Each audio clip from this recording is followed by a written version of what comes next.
কখনো কারো বেশি প্রিয় হতে যাবেন না, কারণ আপনি সমসাময়িকের জন্য প্রিয় হলেও আপনি একদিন সবার দুশ্মন হয়ে যাবেন। আপনি যাদের জন্য জীবনের গুরুত্বপূর্ণ সময়টুকু ব্যয় করেছেন, আপনার অক্লান্ত পরিশ্রম করে টাকা উপার্জন করে তাদের পিছনে ব্যয় করেছেন, দিন শেষে দেখবেন তারাই আপনাকে সবচেয়ে বড় আঘাতটা দিবে, আপনাকে খোঁটা দিয়ে কথা বলবে। মানে আপনি যেটা তাদের কাছ থেকে কখনো আশা করেন নাই, আপনি তাদের কাছ থেকে কিছু পাবেন এটা আপনি কখনো আশা করেন নাই। নিঃস্বার্থভাবে আপনি তাদের পিছনে আপনার শ্রম, আপনার আর্থিক, আপনার জীবনের গুরুত্বপূর্ণ সময় সব কিছু দিয়ে আপনি তাদের ফাঁসে ছিলেন, কিন্তু দিন শেষে তারাই আপনাকে খোঁচা দিয়ে কথা বলবে।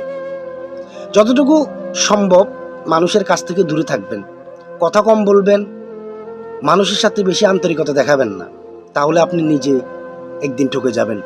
ইতিহাস সাক্ষী, যেসব মানুষগুলো নিঃস্বার্থভাবে মানুষের জন্য কাজ করে গেছেন, মানুষের বিপদ আপদে ফাঁসে থেকেছেন, তারাই দিন শেষে অপমানিত, অপদস্থ। কারণ মানুষের একটা নেচার হচ্ছে, মানুষ যতক্ষণ পর্যন্ত আপনি তার সাথে থাকবেন, তার জন্য কিছু করতে পারবেন, ততক্ষণ পর্যন্ত আপনার সাথে থাকবে।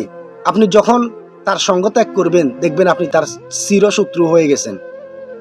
আপনি মানুষের উপকার করবেন, আপনাকে মানুষ 2 দিন, 4 দিন, 5 দিন মনে রাখবে, তারপরে ভুলে যাবে। যদি আপনি কখনো কোনো মানুষের ক্ষতি করেন, সে আপনাকে সারাটা জীবন আপনাকে মনে রাখবে। আমার ভিডিওটি ভালো লাগলে অবশ্যই চ্যানেলটি সাবস্ক্রাইব করবেন, লাইক করবেন, কমেন্ট করবেন এবং শেয়ার করে দিবেন।